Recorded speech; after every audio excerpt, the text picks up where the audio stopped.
ini Ayatullah Ali Khamenei yang merupakan pimpinan tertinggi, lebih tinggi daripada Hasan Nasrullah, karena ini adalah tokoh spiritual, justru bisa dilumpuhkan hanya lebih sedikit dari 10 jam. Jadi ini betul-betul sebuah duka menurut saya, terutama bagi mereka yang berada di semangat perlawanan untuk melawan kesewenang-wenangan yang dilakukan oleh Trump, dilakukan oleh Netanyahu, dan juga Israel. Nah, memang pertanyaannya seperti disampaikan oleh Mbak Ayu tadi, orang-orang sudah mulai bertanya bagaimana ke depan. Saya menyampaikan kurang lebih ke depan akan terjadi dua skenario, dua kemungkinan. Yang pertama adalah kemungkinan seperti yang diinginkan oleh Amerika dan Israel, yaitu terbentuknya rezim baru di Iran yang tidak lagi keras atau kaku seperti diperlihatkan oleh rezim Ayatullah Ali Khamenei. Dan dugaan saya kalau terjadi perubahan rezim, maka Amerika dan Israel akan mencoba agar rezim yang berkuasa di Iran ke depan kembali kepada Iran sebelum revolusi 79, yaitu pemerintahan yang lebih pro Amerika, lebih pro Israel, dan bersahabat dengan pihak Barat. Nah, itu saya menduga akan menjadi target dari Trump dan kelompok Barat. Ini satu kemungkinan. Nah, kemungkinan kedua menurut saya adalah ini bisa menjadi membuka kemungkinan terjadinya pembaharuan revolusi Islam Iran setelah berhasil dilakukan pada 79 dan merontokkan rezim Shah, lalu kemudian Iran menjadi lebih anti terhadap Amerika dan Israel, bahkan Amerika disebut sebagai setan besar, Israel disebut sebagai setan kecil. Nah, dengan meninggalnya pemimpin tertinggi Ali Khamenei ini, ada juga kemungkinan Iran akan mengalami pembaharuan atau pengukuhan revolusi Islam Iran yang ditandai dengan semangat perlawanan lebih besar lagi, seperti perlawanan yang ditunjukkan pada revolusi 79. Nah, oleh karena itu, dalam bayang-bayang dua kemungkinan ini, menurut saya kita akan lihat ke depan kira-kira yang mana akan jauh lebih mewarnai di Iran. Tapi bacaan saya tidak akan jauh-jauh dari dua kemungkinan tersebut. Baik, Demikian, Mbak Ayu. baik Mas Hasib. Kita melihat bahwa dalam serangan 24 jam ini, pemimpin tertinggi Iran tewas. Itu tandanya memang target utama dari serangan ini adalah pemimpin tertinggi di Iran. Lalu, seberapa jauh nanti serangan terhadap Iran akan terjadi, sementara pemimpin tertinggi Iran saja sudah tewas? Meninggalnya Ayatullah Ali Khamenei dan tokoh-tokoh sentral lain di Iran itu satu hal, tapi keberlangsungan perang dan serang menyerang menurut saya hal yang lain.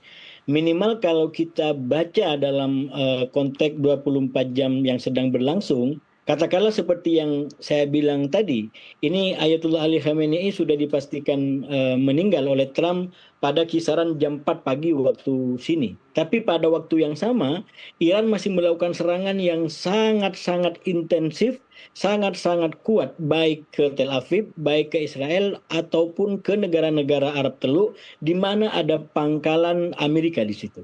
Nah, artinya apa? Artinya pada jam itu berarti Ayatullah Ali Khamenei sudah meninggal, bahkan sudah dipastikan oleh Trump, tapi intensitas serangan itu tidak menurun, tidak berubah. Justru berlangsung dengan intensitas yang sangat tinggi, bahkan beberapa roket Iran berhasil menembus Tel Aviv, menghancurkan gedung-gedung yang ada di Israel. Nah, oleh karena itu, saya melihat kalau dibaca dalam konteks ini, maka sebenarnya memang karena Iran sudah punya sistem ya, punya peraturan konstitusi yang kuat, lumpuhnya atau meninggalnya satu pimpinan itu tidak kemudian mencerminkan hancurnya piramida kekuasaannya. Jadi ibarat sebuah piramida, Ayatullah Ali Khamenei ini berada di pucuk pimpinannya. Tapi badan daripada piramida ini masih kuat dan kokoh dan lengkap, sehingga kalaupun nanti dan sekarang sudah terjadi pucuk pimpinannya meninggal, maka yang akan terjadi adalah mekanisme konstitusional sesuai dengan yang berlaku di Iran, yaitu proses penggantian daripada Ayatullah Ali Khamenei yang akan diambil dari yang disebut sebagai majelis ahli yang ada di Iran, yang terdiri daripada ulama-ulama yang karismatik, ulama-ulama sepuh, ulama-ulama yang sangat disegani di internal Iran itu sendiri. Dan komando termasuk serang menyerang menurut saya masih tetap bisa berjalan karena sekali lagi piramida kekuasaan, piramida kepemimpinannya masih berjalan. Walaupun kalau kita baca dari data yang disampaikan oleh Trump, misalkan Trump pernah sampaikan bahwa dia bahkan sudah memiliki daftar orang-orang yang bisa menjadi pengganti daripada Ayatullah Ali Khamenei. Bahkan Trump juga pernah sampaikan bahwa dia mengetahui siapa sekarang yang menjadi pengambil keputusan di Iran. Artinya apa? Kalau Iran masih mungkin akan melawan, ya, dengan kemungkinan yang kedua tadi, bukan tidak mungkin Amerika akan melakukan serangan kembali yang menargetkan simbol-simbol harismatik, tokoh-tokoh berkuasa yang mungkin itu menjadi pengambil kuasa dan keputusan di Iran, terutama secara de facto sekarang yang berjalan di Iran. Dan kalau itu terjadi, maka sekali lagi intensitas serangannya juga tidak akan menurun, bahwa ini akan tetap menjadi jual beli serangan di antara Iran dan AS di satu sisi, bahkan juga negara-negara Arab yang ditarget oleh Iran, akhirnya juga menjadi terdampak dari perang yang sedang berlangsung. Demikian Mbak Ayu. Baik, apakah itu kemungkinan menjadi tanda eskalasi di kawasan akan meluas, Mas? Iya, sebenarnya sekarang sudah meluas. Bukan hanya mungkin lagi, sekarang sudah meluas. Ini dalam waktu 24 jam bahkan tidak sampai, itu negara-negara Arab Teluk sudah dilibatkan atau ditarik ke dalam kobaran api peperangan ini. Dan itulah kemudian yang membuat negara-negara Arab Teluk atau pangkalan militer di negara Arab Teluk ini menjadi sasaran target dari Iran. Dan sekali lagi ini menunjukkan bahwa krisis ini, perang ini sudah melebar. Jadi bukan hanya kalau ini sudah terjadi pelebaran perang bahkan bisa tidak terkendali. Terutama kalau misalkan negara Arab Teluk memutuskan untuk membalas serangan ini. Yang sejauh kita ikutin sampai detik ini menjelang 24 jam dari serangan pertama dilakukan, Arab Teluk baru memberikan statement bahwa mereka punya hak untuk melakukan serangan balasan. Tapi sampai hari ini atau sampai jam ini, detik ini, belum ada serangan balasan yang diluncurkan dari negara-negara Arab Teluk. Jadi secara garis konflik ini masih terkontrol pada konflik di antara Iran melawan Israel dan Amerika, belum membuka kepada negara-negara Arab Teluk, atau paling tidak Arab Teluk belum membalas. Kalau nanti Arab Teluk udah membalas, maka garis konfliknya menurut saya jauh lebih bercabang, lebih banyak lagi, karena berarti sudah melibatkan secara langsung negara-negara Arab Teluk dalam kobaran api perang ini. Baik, ini kan negara Iran dikelilingi oleh negara-negara Teluk ya Mas, yang nantinya bolehkah yang menjadi tempat militer AS, bolehkah Mas? Bagaimana pemetaan sekarang? Bolehkah dijelaskan, Mas? Ya, saya rasa memang situasi perang ini membuat Arab Teluk dalam dilema yang sangat akut. Kenapa dilema sangat akut? Karena sebenarnya secara politik, secara ekonomi, secara moral, Arab Teluk juga tidak ingin perang terjadi. Bahkan kalau kita kembalikan kepada bagaimana Amerika akhirnya melakukan perundingan 1, 2, sampai 3 kemarin, walaupun akhirnya itu juga disampaikan sebenarnya kayak semacam pura-pura karena keputusan perang sudah dilakukan, udah disepakati di antara Israel dengan Amerika, terutama dalam kunjungan Netanyahu terakhir ke Amerika. Tapi secara di depan panggung, Amerika secara nyata dia melakukan diplomasi, melakukan perundingan 1, 2, sampai 3 kali kemarin. Bahkan perundingan keempat direncanakan akan dilakukan besok Senin di Wina. Jadi sekali lagi ini menunjukkan bahwa sebenarnya Arab Teluk posisi awalnya dia tidak ingin perang ini terjadi. Karena sebagaimana juga disampaikan oleh Iran, kalau perang ini terjadi, maka Arab Teluk yang menjadi tempat daripada keberadaan pangkalan militer Amerika akan menjadi target yang sah. Nah, itu ancaman dan ultimatum yang selama ini diberikan oleh Iran. Dan betul saja ketika Israel menyerang Iran kemarin, maka Iran membalas ke pangkalan militer, ke target-target di negara Arab Teluk ini. Jadi sekali lagi ini membenarkan posisi daripada negara Arab Teluk bahwa perang ini berbahaya dan mereka menginginkan kalau bisa tidak terjadi perang. Tapi lagi-lagi perang ini terjadi sehingga membuat Arab Teluk betul-betul berada dalam dilema yang sangat akut.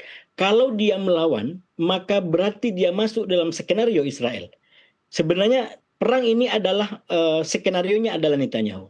Pengordernya adalah Netanyahu. Saya sampaikan itu di banyak media sebelumnya. Minimalnya sekali lagi kalau basis analisanya adalah analisa panggung depan. Panggung depan adalah bahwa Amerika selalu menyatakan yang pertama nuklir Iran sudah lumpuh dalam serangan bulan Juni tahun kemarin. Jadi sudah nggak ada tantangan, tapi kemudian karena dibujuk, karena dipaksa oleh Netanyahu, maka kemudian ada retorika baru disampaikan oleh Trump, minimal per akhir Desember kemarin, bahwa Iran kembali untuk membangun ancaman melalui program nuklirnya. Dan dia sudah mulai membawa diksi-diksi yang digunakan oleh Netanyahu, yaitu bahwa Iran bisa menjadi ancaman bagi Israel dan bahkan juga bagi kepentingan Amerika.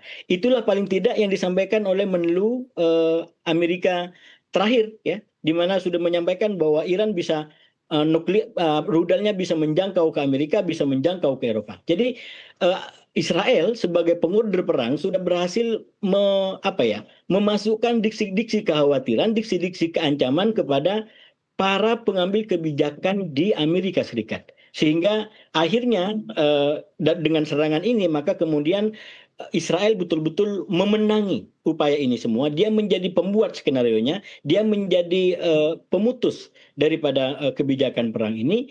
Dan pada waktu yang bersamaan, ketika Israel menjadi orang yang memegang skenario ini, justru yang paling tidak diuntungkan dari perang ini adalah, menurut saya, yaitu negara-negara Arab Teluk.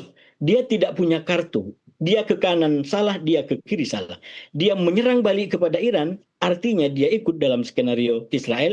Tidak menyerang balik ke Iran, ini bisa menjadi ancaman bagi internal mereka, bahkan bisa membuat warganya resah. Dan kalau warganya resah, itu bisa membahayakan bagi kekuasaan di Teluk yang kita tahu bahwa pondasi kekuasaan, pondasi pemerintahan masih dalam bentuk katakanlah kerajaan, yang artinya tidak ada partisipasi langsung sebagaimana dalam demokrasi. Jadi ini sangat-sangat membahayakan bagi Arab Teluk, dan sampai sekarang saya melihat sikap Arab Teluk belum mengambil opsi yang jelas apakah akan membalas, walaupun secara statement telah disampaikan bahwa negara Arab Teluk memiliki hak untuk membela diri dari serangan yang dialami. Tapi sampai detik ini yang saya ikutin belum ada berita bahwa Arab Teluk juga ikut dalam serangan ke Iran. Baik, Mas Hasib tahan sebentar, kita akan